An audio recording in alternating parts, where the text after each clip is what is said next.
জান্নাতের ব্যবস্থা করে দিছে। স্বপ্নের মধ্যে দেখে জান্নাত সুসজ্জিত হচ্ছে।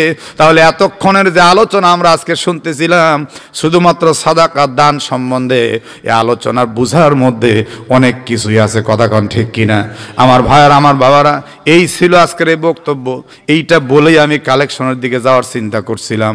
আলহামদুলিল্লাহ, তার আগে আপনারা দিয়েও দিলেন, আল্লাহর শুকরিয়া। এখন আর একটি কথা বাকি আছে। আল্লাহ এবং নবীর মাঝখানে জিবরাইলকে সেট করা হলো কেন? মনে আছে না নাই? শুনবেন? সিমেন্ট দেন। বলো, বলে মা আমি দেখলাম আপনি কিন্তু 50 টাকা নেওয়ার পরেও হাঁসটা ফেলে দিয়েছেন। মরা হাঁস আপনি বোরকার মধ্যে কেন ঢুকাইলেন? মরা হাঁস খাওয়া তো আমরা মুসলমান, আমাদের জন্য হারাম। আপনি বোরকা পরা নারী, আপনাকে তো মুসলমান বলেই মনে হয়েছে আমার। মেয়েটা এবার কাঁদতে কাঁদতে বলে, বাজান তোমার পায়ে ধরি এই গোপন খবর তুমি কারো কাছে বলো না, কেউ জানে না, আমরা কারো কাছে তেমন পরিচয় দেইনি। আমরা হলাম আওলাদে রাসূল, নবীর বংশধর। নবীর বংশধর যারা হয় তারা কিন্তু জাকাত ফিতরা মান্নতের পয়সা খাইতে পারে না। আমার স্বামী আজকে বহু বছর হলো মারা গেছে। আমার 3টা কন্যা সন্তান, আমি মা মিলে 4 জন মেয়ে আমরা এই বাড়ির মধ্যে থাকি। আমি মা বাবার ভূমিকায় 3 কন্যাকে খুব কষ্ট করে খাওয়াই। 3 বেলার জায়গায় 1 বেলাও ঠিক মতো খাইতে পাই না রে বাবা। আজকে 4 দিন হলো আমার ঘরের চুলার মধ্যে আগুন জ্বলে না। আমার ছোট মেয়ে ক্ষুধার তাড়না গলা কাটা মুরগির মতো ছটফট ছটফট করে। আমি মা মেয়েটার ক্ষুধার যন্ত্রণা সহ্য করতে পারি নাই। তাই তো আমি বাজারের মধ্যে গিয়ে ডাস্টবিনে পচা খাবার খুঁজতেছিলাম। এমন সময় একটা মরা হাঁস পাইছি। নিয়ত করছিলাম মরা হাঁসটা আমি লবণ দিয়ে সিদ্ধ করে আমার মেয়েদেরকে খাওয়াই দিব। যখন তুমি 50 টাকা দিছো তখন কিন্তু আমার এই মরা হাঁস আমার জন্য হারাম হয়ে গেছে। আমার আর দরকার নাই। এই 50 টাকা দিয়ে আল্লাহর রহমতে আমরা অনেক দিন চলতে পারবো। বাজান এইবার তুমি বিদায় হও। আমাদের বাড়ির সামনে যদি তুমি পরপুরুষকে কেউ দেখে তাহলে আমাদের দুর্নাম হয়ে যাবে। আমাদের বাড়িতে কোনো পুরুষ মানুষ নাই। লোকটা সঙ্গে সঙ্গে বলে, মা আর একটিবার আমি আসবো, আর একটিবার আসবো। বলে তোমার আর আসার দরকার নাই। বলে মা গো এবার আমি একা একা আসবো না, আমার বিবিকে সঙ্গে নিয়ে আসবো। আপনাদের একটু খেদমত করার সুযোগ দেন। বলেই কাঁদতে কাঁদতে পীর সাহেবের দরবারে আবার গেছে। গিয়ে পীর সাহেবের পা ধরে মাপ চেয়ে বলে, হুজুর আসলে ব্যাপার হলো আমার হারাম টাকা হারাম কামে গেছে, আর আপনার হালাল পবিত্র টাকা যেন তেন জায়গায় যায়নি। আপনার হালাল টাকা নবীর পরিবারের জন্য খরচ হইছে। হাজী সাহেব হুজুর কাঁদতে কাঁদতে বলেন, কি খবর নবীর পরিবার? কে রে কে? তখন বলে, ওই যে অমুক বাড়ি। হুজুর সে মরা হাঁস নিয়ে রওনা দিয়েছিল। পীর সাহেব কাঁদতে কাঁদতে বলে, বেটা জীবনে বহু হারাম কাজ করেছিস, এবার একটু হালাল কাজ কর, এবার একটু হালাল কাজ কর, ভালো কাজ কর। তোর ঘরের মধ্যে যদি কোনো পবিত্র খাবার থাকে তাড়াতাড়ি নিয়ে আসা, আমার নবীর পরিবারের মুখে তুইলা দে। সঙ্গে সঙ্গে কাঁদতে কাঁদতে বাড়িতে গিয়ে বিবির কাছে সব খুলে বলেছে। বিবি এবার কান্দে। স্বামী স্ত্রী কাঁদতে কাঁদতে আলমারি খুঁজে বেশ কয়েকটা হালাল মূলধন পয়সা পাইছে। এটাকে টোপলা বানায় গভীর রজনীতে নবীর পরিবারের মেয়েদের ঘরের সামনে গিয়ে দাঁড়াইছে। দরজায় যখন সালাম দিছে, নারী কণ্ঠ পাওয়ার পরে বলে, বুঝছি আপনি অমক লোকের স্ত্রী। বলে, হ্যাঁ মা, আসছে আপনার কাছে একটু খেদমত করার সুযোগ দেন। মেয়েটা বলে, কি বলবেন বলেন। পর্দার আড়াল থেকে যখন হাতটা বের করে দিছি, ওই টাকার থলেটা তার হাতের মধ্যে দিছে। মা মেয়ে 4 জন মিলে এই টাকার থলে পেয়ে মানে এর দিকে তাকিয়ে কাঁদতে কাঁদতে বলেন, আল্লাহ যারা নবীর পরিবারের পাশে দাঁড়াইছে, বিপদের দিনে খাবার দিয়ে সহযোগিতা করেছে, আল্লাহ তুমি তাদের উপরে খুশি হইয়া যাও এবং এই 2 স্বামী স্ত্রীর জন্য আল্লাহ তুমি জান্নাতের ব্যবস্থা কইরা দাও। স্বামী স্ত্রী 2 জন কাঁদতে কাঁদতে বাড়িতে গিয়ে গোসল করছে, পবিত্রতা অর্জন করেছে। পবিত্রতা অর্জন করার পর একবারে তারা নামাজও পড়ছে, একসাথে নামাজ পড়ে ডান কাত হয়ে শুইছে। ঘুমের ঘরে দেখতে পায় মদিনাওয়ালা নবী, কামলিওয়ালা নবী, আমাদের দরদি নবী স্বপ্নের মধ্যে মুস্কি হাসতে হাসতে হাজির হইয়া গেছে। কত জ্ঞান আছে আপনি শুনলে বুঝতে পারবেন। সূরাতুল বাকারা 271 নম্বর আয়াতে আল্লাহ কি বলছেন দেখেন, ইন তুবুদুস সাদাকাতি ফানি'মাহি, আল্লাহ বলেন যদি তোমরা দান করো প্রকাশ্যে, ফানি'মাহি, সেটা ভালো। আল্লাহ বললেন ভালো। আমার নবী বলেছেন কেমন ভালো? যদি কোনো ব্যক্তি এই নিয়তে দান করে, এই যে আমি প্রকাশ্যে দান করলাম, আমার দেখা দেখি আল্লাহর দ্বীনের জন্য কেউ যদি দান করে, দ্বীনের উপকার হবে, আল্লাহর ইসলামের উপকার হবে। আল্লাহর রাসূল বলেন ওই ব্যক্তির দেখা দেখি এরপরে যত হাজার জন দান করবে, আল্লাহ তাআলা প্রত্যেকের দানের বদৌলতে ফজিলতের একটা সওয়াব ওই প্রথম ব্যক্তির আমল নামায়ও দান করে দিবে। তাহলে এতদিন যা জানলেন, আজকে বাকারার 271 নম্বর আয়াত থেকে স্পষ্ট জানলেন প্রকাশ্যে দান করা ভালো। বলেন প্রকাশ্যে দান করা ভালো। এবার গোপনে দান করার খবর কি? আল্লাহ বলছেন وَإِن تُخْفُوهَا وَتُؤْتُوهَا الْفُقَرَاءَ فَهُوَ خَيْرٌ لَكُمْ, যদি তোমরা ফকিরদেরকে, গরিবদেরকে আল্লাহর রাস্তায় গোপনে দান করে থাকো, আল্লাহ তাবারাক ওয়া তাআলা জানিয়ে দিয়েছেন ফাহুয়া খায়রুল লাকুম, সেটা উত্তম। প্রকাশ্যে দান করা ভালো, গোপনে দান করা উত্তম। সুবহানাল্লাহ পড়েন। এবার একটা স্লোগান হবে, আমি আপনাদেরকে বলবো প্রকাশ্যে দান করা, আপনারা বলবেন ভালো, গোপনে দান করা আপনারা বলবেন উত্তম। বলতে পারবেন? এজন্য বলাই নিব যাতে আপনাদের মাথায় এই ফতুয়াটা মৃত্যু পর্যন্ত থেকে যায়। আর আপনাদের সামনে যদি কেউ এমন উল্টা পাল্টা কয়, আপনারা বলবেন সূরা বাকারার 271 আয়াত দেখো, 71 আয়াতে যা বলা হচ্ছে তুমি কিন্তু সেই মোতাবেক চিন্তা ভাবনা করতে পারছো না। অতএব আজকের ফতুয়া পরিষ্কার যেন মৃত্যু পর্যন্ত মনে থাকে, তাহলে পথে ঘাটে কেউ ভুল করলেও আপনারা কোরআন থেকে তাকে ধরায় দিতে পারবেন। কি বলেন, তাই কিনা? তাহলে রেডি। আমি বলবো প্রকাশ্যে দান করা, আপনারা কি বলবেন? ভালো। গোপনে দান করা উত্তম। Ready ready. এই যুবকেরা এক আওয়াজে জোরে সোরে গলা ছেড়ে দিয়ে আল্লাহর কোরআনের পক্ষে। প্রকাশ্যে দান করা ভালো, গোপনে দান করা উত্তম। বাহ, দুইটা ফতুয়া শিখলেন এখন একদম স্পষ্ট কোরআন থেকে।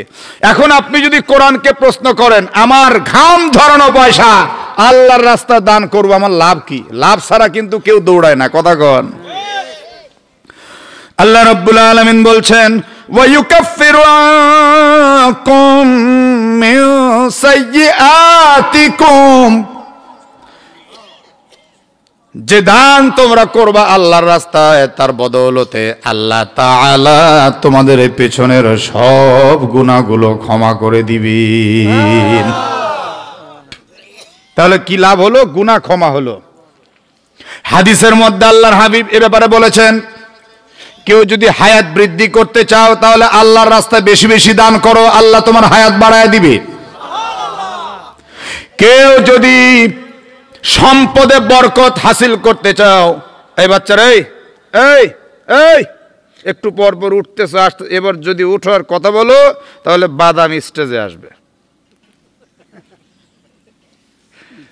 মাঝে মাঝে একটু ফুঁস ফাঁস না করলে তো মানুষ যা ইচ্ছা তাই করবে, কথা কন ঠিক কিনা? ফুঁস ফাঁস বোঝেন না? এক সাপ পীর সাহেবের কাছে গিয়ে বলতেছে, হুজুর আমি একটু ভালো হইতে চাই, আমাকে একটু সবক দেন।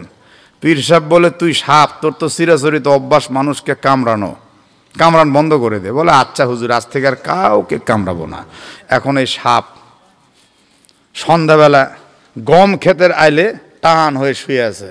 এক কৃষক সন্ধ্যা পর্যন্ত গম কাটছে, এখন বাঁধবে কি দিয়ে, হঠাৎ করে দেখে একটা কেমন জানি সাদা কলার গাছের ডাগুরের মতো, ওইটা ধরে নিয়ে সুন্দর করে পেঁচায়া ঘাড় মটকায়া তারপরে গম বাঁধলো, বাড়িতে এনে আটি খুলে দিল, সাপের তো গেল ঘাড় মটকে, পীরের কাছে গিয়ে বলতেছে আমার ঘাড় ভালো থাকলে এখন তো কাকে বসাইতাম। কি ফতোয়া দিলি রে পীর, আমার ঘাড় ভেঙে শেষ, আমি কামড় না দেওয়ার কারণে এখন আমার অবস্থা খারাপ। পীর সাহেব বলতেছে আমি কামড়াতে নিষেধ করছি বাবা, কিন্তু ফস করতে তো মানা করিনি। কথা কন না কেন? যদি কোনো বক্তা খালি এক ধারে ওয়াজি করে, কিছুক্ষণ পর দেখবেন যে বাচ্চাদের উৎপাতে ওয়াজি শেষ। হ্যাঁ হ্যাঁ হ্যাঁ, ফুঁস করা লাগবে মাঝে মাঝে। বাদাম খাওয়া বন্ধ। আমার ভাইরা, আল্লাহর হাবিব বললেন সম্পদে যদি কেউ বরকত চাও তাহলে আল্লাহর রাস্তায় বেশি বেশি দান করো। আর এক হাদিসের মধ্যে আসছি, আল্লাহর নবী বলেন as-সাদাকাতু তারুদ্দুল বালা, দান সৎকার দ্বারা বালা মুসিবত দূর হয়। সুবহানাল্লাহ বলেন।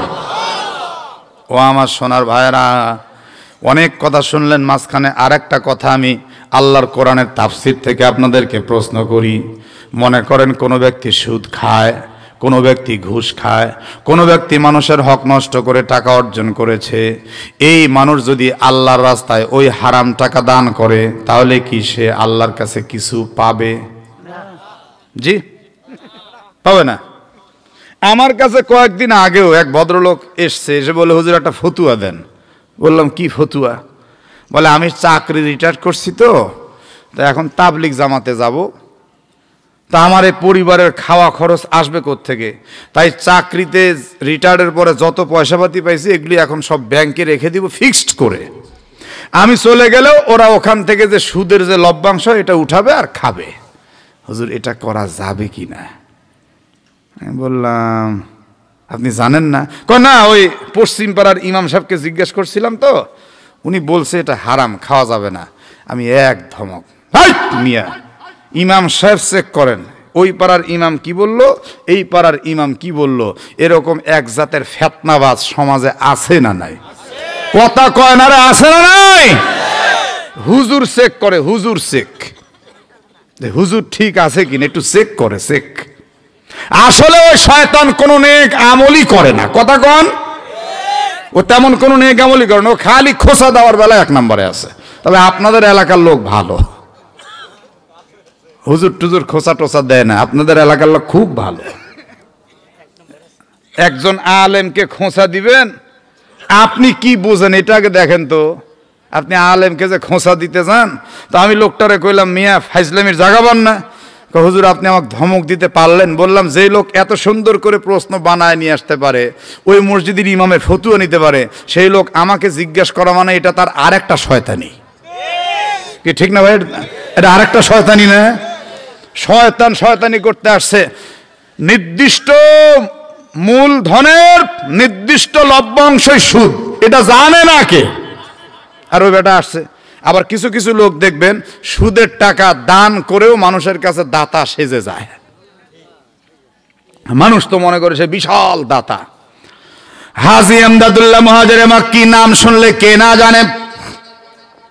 হাজী এমদাদুল্লাহ মুহাজিরে মক্কি রাহমাতুল্লাহ আলাইহির প্রচুর মুরিদ ছিল। তার মধ্যে একটা মুরিদ ছিল সুদখোর। জোরে বলেন কি খোর? আপনাদের এলাকায় মনে হয় নাই সুদখোর, তো থাকলে একটু জোরে বলেন সুদখোর আছে? সুদ খাওয়া হালাল না হারাম? আহাল্লাল্লাহুল বাই'a ওয়া হারামার রিবা। বাবার যদি 5টি সন্তান থাকে, সব সন্তান কিন্তু ভালো হয় না, দুই একটা একটু বেকাতেরাও থাকে। এই মুরিদটাও বড় বেয়াদব টাইপের মুরিদ। পীর সাহেব হুজুরের কাছে এসে বলতেছে, হুজুর আমি যে সুদ খাই আপনি আমাকে বারবার ধমকান, কিন্তু আপনার ধমক খাইলেও আমার ভালো লাগে, আপনার দরবারে বারবার আসি, আপনি যতই সুদ ছাড়তে বলেন আমি সুদ ছাড়তে পারবো না। সঙ্গে সঙ্গে পীর সাহেব হুজুর বলতেছে, এই মুহূর্তে আমার দরবার থেকে চলে যাবি, খবরদার আর কোনোদিন আসবি না। তোর মতো এমন সুদারু, এমন হারাম খানেওয়ালা মুরিদ আমার দরকার নেই। মানুষ যদি হারাম খায় তার দেহের মধ্যে রক্ত গোশত সব হারাম হইয়া যায়। হাদিসের মধ্যে আসছে ইবাদত কবুল হওয়ার পূর্ব শর্ত হলো হালাল খানা। হালাল খানা না খাইয়া যদি আপনি 50 বছরও নামাজ পড়েন, আপনার নামাজ একটাও আল্লাহর দরবারে কবুল হবে না। কথা কি সত্য? তো কেউ তো ঠিকঠাক খালি ওই ভাই কয় আর সব চুপচাপ, তার মানে কি ভেজাল আছে নাকি? আমি হাদিস বললাম কি হুজুর, ঠিক আছে না?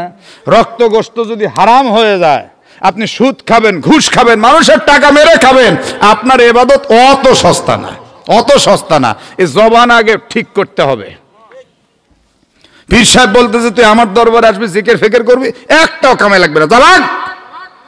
সঙ্গে সঙ্গে মুরিদ 24 টাকা বের করছে পকেট থেকে। এখন কয় টাকা? ডান হাতে 10 টাকা, 10 টাকার উপরে রাখছে 2 টাকা। বাম হাতে 10 টাকা, 10 টাকার উপরে রাখছে 2 টাকা। ডান হাতে এবার হলো 12 টাকা, বাম হাতেও হলো 12 টাকা। ও যুবক একটু জোরে সরে বলেন তো ভাই, 12 12 কত হয়? 24 টাকা। এবার বলতেছে হুজুর আমার একটা কথা হলো, আপনি কোরআন দিয়ে বুঝাচ্ছেন আহাল্লাল্লাহুল বায়', ব্যবসা হালাল, ভালো কথা। ও হারামার রিবা, সুদ হারাম। তো মনে করেন আমি ডান হাতে 10 টাকা ব্যবসায় খাটিয়ে 2 টাকা লাভ করলাম, কোরআন মোতাবেক আমাকে বুঝাচ্ছেন এইটা হালাল। আবার বাম হাতেও 10 টাকা, এখানেও সুদে খাটিয়ে 2 টাকা লাভ করলাম, আপনি কোরআন মোতাবেক বোঝাচ্ছেন এইটা হারাম। তো হুজুর এইখানেও 10 টাকায় 2 টাকা, এখানেও 10 টাকায় 2 টাকা, আপনি হালাল হারাম বুঝাইলে কি হবে? টাকা তো একই টাকা। অতএব হুজুর আমি যা বুঝি ব্যবসাও যা, সুদও তা। কি ভাই প্রশ্নটা জটিল প্রশ্ন করছে না? কি উত্তর দিবেন? এর উত্তর আপনার জানা আছে? এক এনজিও সংস্থার একজন অফিসার একদিন আমাকে বলছিল হুজুররা যতই সুদের ওয়াজ করেন কোনো লাভ নাই, কোনো লাভ নাই। আমি বলছিলাম কেন? কয় ব্যবসাও টাকা দিয়ে হয়, সুদও টাকা দিয়ে হয়, একই কথা। নাউজুবিল্লাহ, জোরে কোন। ভাই মানুষ কোরআনের মাহফিলে এমনি বসে না, কিছু বিষয় জানতে শিখতে বসে। খেয়াল করেন, এবার পীর সাহেবদের মেজাজ হয়ে গেল গরম। হাজী সাহেব হুজুর বলছে এই বেয়াদব, তুই কি বিবাহিত না অবিবাহিত? বলে হুজুর উল্টা পাল্টা বই কেন না, আমি বিবাহিত। তো বিবাহিত তোর ছেলে মেয়ে কয়জন? বলে 1 ছেলে 1 মেয়ে। পীর সাহেব বলে তোর ছেলে মেয়ে 2টা হালাল জাদা না হারাম জাদা? মেজাজ গরম করে বলতেছে হুজুর আমার সন্তান নিয়ে আপনার সন্দেহ আছে। বলে আরে বেটা বল না, হালাল জাদা না হারাম জাদা? বলে হুজুর নিঃসন্দেহে আমার সন্তান হালাল, পুত পবিত্র। হুজুর বলে কেমনে তুই হালাল সন্তান পাইলি? কয় আমি আমার স্ত্রীকে শরীয়ত সম্মত কবুল বলে গ্রহণ করছি, এই জন্য তার পেট থেকে যত সন্তান আসছে আর আসবে সব হালাল। হুজুর বলে এবার তুই মূল পয়েন্টে গেছিস বাবা, তুই যে বলছিস শরীয়ত সম্মত বিয়ে করেছিস, এখানে আমার তোর কাছে আর একটা প্রশ্ন। তোরা যে স্বামী স্ত্রী, বিয়ের আগে তো স্বামী স্ত্রী ছিলি না? কয় না। তো স্বামী স্ত্রী না হওয়া অবস্থায় যদি তোরা এই 2 নারী আর পুরুষ মিলে কোনো অবৈধ কার্যকলাপ ঘটাতি, তাহলে তোদের পেট থেকে যে সন্তান হতো সেটা হালাল হতো না হারাম হতো? আপনারা কি বলেন? বিবাহ ছাড়া আর বিয়ের পরে মানুষ তো একই মানুষ, বুঝেন নাই মনে হয়? মানুষ তো একই মানুষ, তো হালাল হারাম হলো কেন? এখন মুরিদ চুপচাপ দাঁড়ায় আছে, বলে হুজুর এটা তো এভাবে ভাবি নাই। বলে তুই যে একটু আগে দেখালি টাকা একই টাকা, ব্যবসায় হালাল সুদে হারাম, তুই মানিস না। তুই এবার জবাব দে, তোরা একই নারী আর পুরুষ, একবার সন্তান হারাম আরেকবার সন্তান হালাল হলো, এটা কি করে হলো? মানুষ তো একই মানুষ। বলে হুজুর আমার জানা নাই। বলে এখানে আল্লাহর একটা হুকুমের পার্থক্য রয়েছে। ব্যবসায় আল্লাহর হুকুম আছে তাই হালাল, সুদে আল্লাহর হুকুম নাই তাই হারাম। বিবাহে আল্লাহর হুকুম আছে তাই সন্তান হালাল, অবিবাহে আল্লাহর হুকুম নাই তাই সন্তান হারাম। কথা কন। তাইলে সুদের ব্যাপারে কোনো যুক্তি তর্ক ছাড়া হারাম, ঠিক আছে? কোনো যুক্তি তর্ক দলিল ছাড়া সুদ হারাম। আর মুরিদ চলে গেল, যেহেতু পীরের প্রশ্নের উত্তর দিতে পারলো না। বহু বছর পার হয়ে গেছে, যখন বয়স 40, 45, 50 এসে যায়, তখন মানুষের রক্ত একটু ঠান্ডা হতে থাকে আর ভিতরে একটু মরার ভয় জাগে। কি বলেন তাই না? মুরিদ এবার পীর সাহেবের কাছে এসেছে, এসে বলছে হুজুর আমি একটু আপনার হাতে হাত দিয়ে তওবা করতে চাই, আমি আর জীবনেও কোনোদিন সুদের ব্যবসা করব না। হুজুর বলে বাবা আত্তাইবু হাবিবুল্লাহ, তওবাকারী হয় আল্লাহর বন্ধু, তুই যদি তওবা করিস আল্লাহ খুশি হয়ে যাবে, তুই আল্লাহর বন্ধু হতে পারবি। সঙ্গে সঙ্গে পীর সাহেবের হাতে হাত দিয়ে তওবা করে কয় হুজুর আমি তো তওবা করলাম সুদের ব্যবসা আর করব না, কিন্তু আমি সুদে ব্যবসা করে যে লাভ্যাংশগুলো ঘরে উঠাইছি এই টাকা দিয়ে দান করে করে আমি আল্লাহর জান্নাত কিনতে চাই। দেখছেন, তাও কয় সুবহানাল্লাহ, সুদের টাকা দান করে জান্নাত কিনবে, জোরে কর নাউজুবিল্লাহ। আমার ভাই তালে তালে মারছে, আল্লাহ যা করে। হ্যাঁ ঠিক আছে, উনি হলো কোরআনের আকর্ষণে পড়ে গেছে, কথা কম ঠিক কিনা? হুজুর কয় সুদের টাকা দান করার নিয়ত করা আর একটা গুনাহ, তুই যা এখান থেকে, গেট আউট। জাবাল গর্দাদ জিবিল না গর্দাদ, পাহাড় এক জায়গা থেকে আরেক জায়গায় চলে গেছে, এটাও অনেক সময় বিশ্বাস করা সম্ভবপর হতে পারে, কিন্তু কারো চরিত্র এত তাড়াতাড়ি উন্নত হয়েছে, ভালো হয়েছে, এটা এত সহজে বিশ্বাস করা যায় না, তাই না ভাই? এখন দেখেন কিছু কিছু মানুষ এসে কিন্তু আমাদের সামনে বলতেছে একটু খেয়াল রাখেন, আমি কিন্তু আর আগের আমি নাই, এখন ভালো হয়ে গেছি, বলতেছে না কিছু কিছু লোক। হ্যাঁ হ্যাঁ, বিগত সরকারের সময় ঢাকায় এক বদমাস বলেছিল হুজুররা সব কুত্তার বাচ্চা। কি নাউজুবিল্লাহ পড়বেন না? এই কথা বলার এক সপ্তাহ পরে লোকটা মরে গেছে। এক সপ্তাহ পরে যখন মরেই গেছে, তখন সভাপতি সাহেবের হুকুম, মসজিদের ইমাম সাহেব হুজুর ওই লোকটার জানাজাও পড়াইছে, কিন্তু ইমামদের একটা সমিতি আছে না ভাই, এই সমিতির সব আলেমরা এসে বললে ওই লোকটা বলছে হুজুর রা কুত্তার বাচ্চা, তার মানে একদম আল্লাহ রসুল পর্যন্ত সবাইকে সে গালাগালি করছে, আমি কুত্তার বাচ্চা, উনি কুত্তার বাচ্চা, তুমিও কুত্তার বাচ্চা, তো তুমি ওর জানাজা পড়ালা কেন? কুত্তার বাচ্চা দিয়ে তো তার জানাজা ভালো হতে পারে না, তার জানাজা করবে তার মতো ভালো লোক। বলে আসলে সভাপতির হুকুম না মানলে তো আমার চাকরি থাকে না, আমি এই জন্য পড়াইছি। বলে এইভাবে তোমাকে তো ছাড় দেওয়া যাচ্ছে না, আগামীকাল বাদ ফজর আমাদের ইমামদের আলেমদের মিটিং হবে, সেখানে তোমার বিচার হবে। সঙ্গে সঙ্গে ইমাম সাহেব হাত জোর করে বলছে আমার ভাইরা আপনারা আমাকে ক্ষমা করে দিবেন, আমার জন্য কোনো বিচার আচার করার দরকার নাই, আমি জানাজা করছি ঠিকই কিন্তু ওযু করি নেই। ওস্তাদের মায়ের, যুবকেরা কথা কয় না রে ওস্তাদের মার। হ্যাঁ, হুজুরদেরকে জ্বালায়েন না, বেশি জ্বালাইলে কিন্তু ঝামেলা আছে। ফিনিশিং একটা জায়গা আছে, ওই ফিনিশিং এ গেলে কিন্তু আপনার অবস্থা খারাপ। হুজুর বলতে যায় বেয়াদব, সুদের টাকা কখনো দান করা যায় না, যা গেট আউট যা। বলে হুজুর রাগেন কেন, টাকা আমার, দান করবো আমি, আপনার সমস্যা কি? নাউজুবিল্লাহ জোরে গান। বেয়াদব তো বেয়াদবি। এবার বলতেছি তুই যাবি না? বলে না আমি যাব না। কয় তাহলে দেখি তোর পকেটের মধ্যে কয় টাকা আছে। এবার যখন পকেটে হাত দিয়ে মুঠটা খুলছে, খোলার পর দেখে হাতের মধ্যে রয়েছে 50 টাকা। জোরে বলেন কয় টাকা? 50 টাকা। পীর সাহেব হুজুর কয় এই 50 টাকা নিয়ে এই মুহূর্তে আমার খানকা থেকে বের হবি, এখান থেকে বের হওয়ার পর যাকে সর্বপ্রথম দেখবি তাকে তুই এই টাকাটা সওয়াবের নিয়াত ছাড়া দান করে দিবি। সে নারী হোক, সে পুরুষ হোক, সে শিশু হোক, সে বৃদ্ধ হোক, চোখ থাক আর না থাক, যেই কেন না হোক, অবশ্যই তাকে দান করে দিবি। এবং দেখবি শেষ পর্যন্ত লোকটা এই টাকাটা ভালো কাজে ব্যয় করে না খারাপ কাজে ব্যয় করে। তুই তো বারবার চিন্তা করতেছিস তোর হারাম টাকা তুই ভালো কাজে ব্যয় করবি, আর আমি পীর সাহেব বললাম তোর হারাম টাকা হারাম কাজে ব্যয় হবে, ভালো কাজে ব্যয় হবে না। সঙ্গে সঙ্গে মুরিদ এই 50 টাকা নিয়ে বাজারের গেটের মধ্যে প্রবেশ করতে গিয়ে দেখে একজন অন্ধ ফকির বাজারের গেটে বসে হাউমা করে চিৎকার করে আর বলে কে আছো, আমার পেট চলার জন্য কিছু দান করে দাও। লোকটার 2 চোখ নাই, অন্ধ।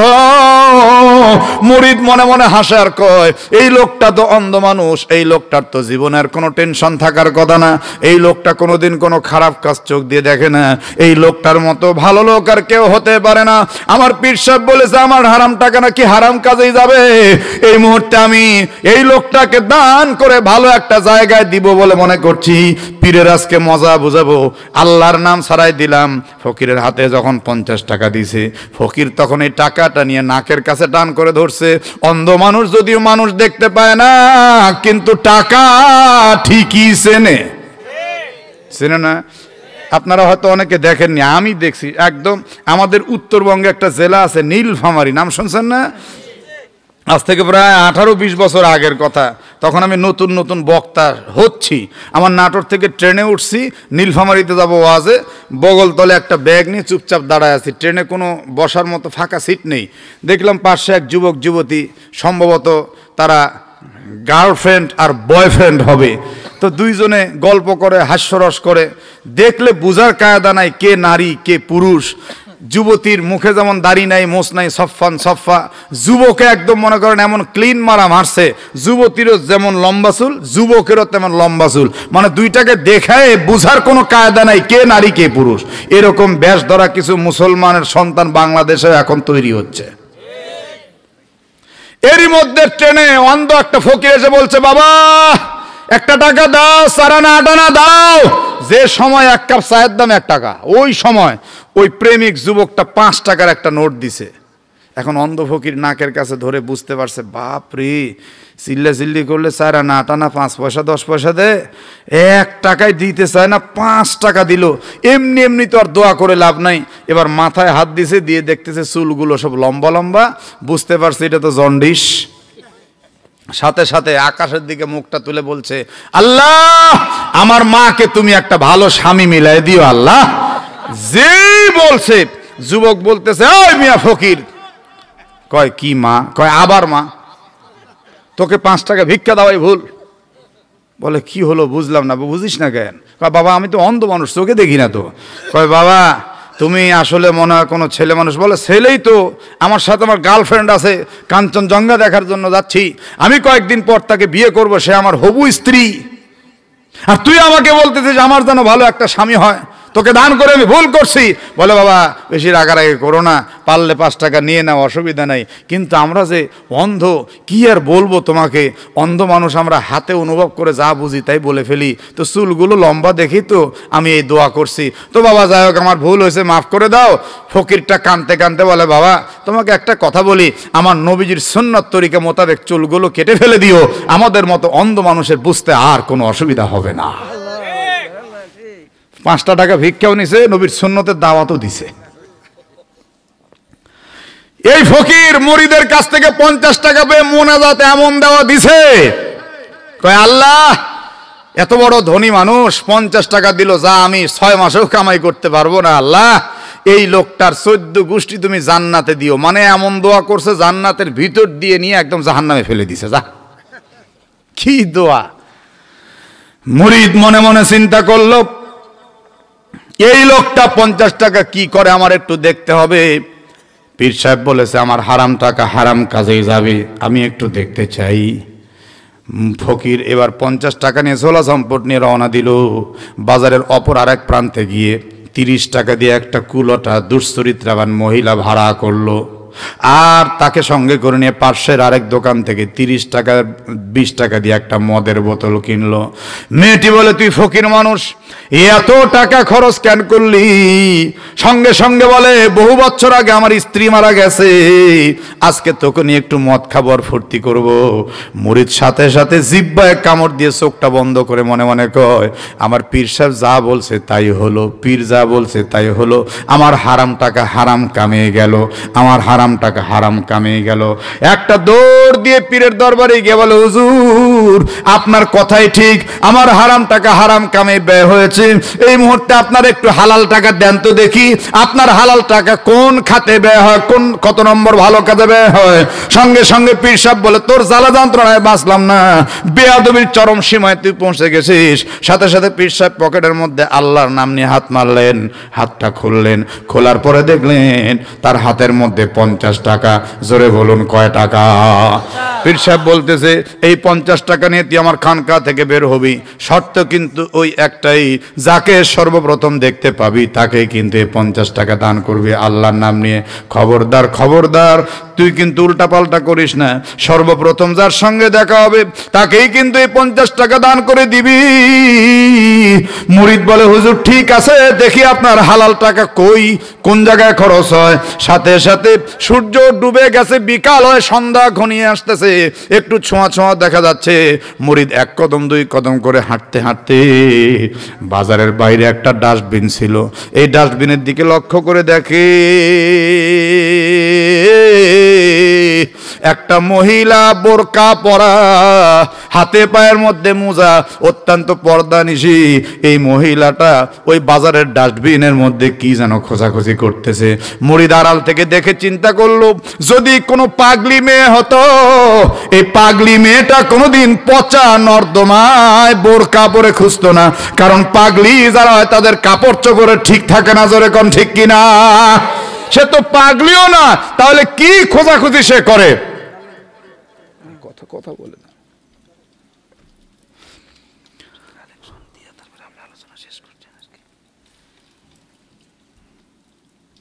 ভাই। মসজিদের জন্য সবাই দান করেন আল্লাহর রাস্তে। মসজিদের ফ্লোরের টাইলস লাগবে, দেয়ালে কাজ আছে, জানালার কাজ আছে, প্রচুর কাজ দরকার। না, অর্ডার হয়েছে, কালেকশন করেন, পরে শেষ দিতে বলছে, আগে কালেকশন। এই জন্য আমার মানে আলোচনা মূল উদ্দেশ্য না, এটা বুঝে গেছে। এটা এখন উদ্দেশ্য হলো আপনাদের যারা আছেন সবাই মিলে মসজিদটা যাতে ঠিক থাকে, এটাই উদ্দেশ্য। তো এই কথা আগে করলে তো আমি সুন্দর করে আগে কালেকশনই শুরু করতাম। আমাকে তো বললো রে ভাই যে কালেকশনটা হলো আগে করেন, ওয়াজ পরে করেন। এই জন্য ভাই ওয়াজ যে অবস্থায় আছে থাক। আপনারা যেহেতু এ কোরআনের তাফসিরের বক্তব্য, তার চাইতে কালেকশনের গুরুত্ব বেশি, সুতরাং আমি আপনাদের প্রত্যেকের কাছে আহ্বান জানাবো, আল্লাহর ঘর মসজিদের জন্য যে যতটুকু তাওফিকে কুলায়, প্রত্যেকের কাছে আমার আকুল আবেদন থাকলো।